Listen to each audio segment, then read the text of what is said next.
За пълно ревизиране на богатствата, натрупани и през последните 20 години, настоя президентът Георги Първанов. Според него заснетите с хеликоптер къщи са само върха на айсберга. Първанов настоя да се покаже кой спечели скандалните заменки.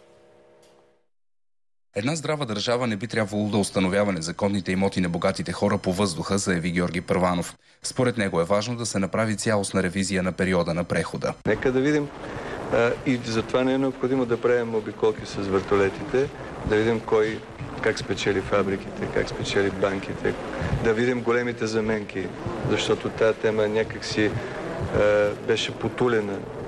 Действително, ако ще се говори, ако остава идеята и ангажимента на правителството за възмездие, то не бива да почваме и да свършваме най-важното с най-малкото.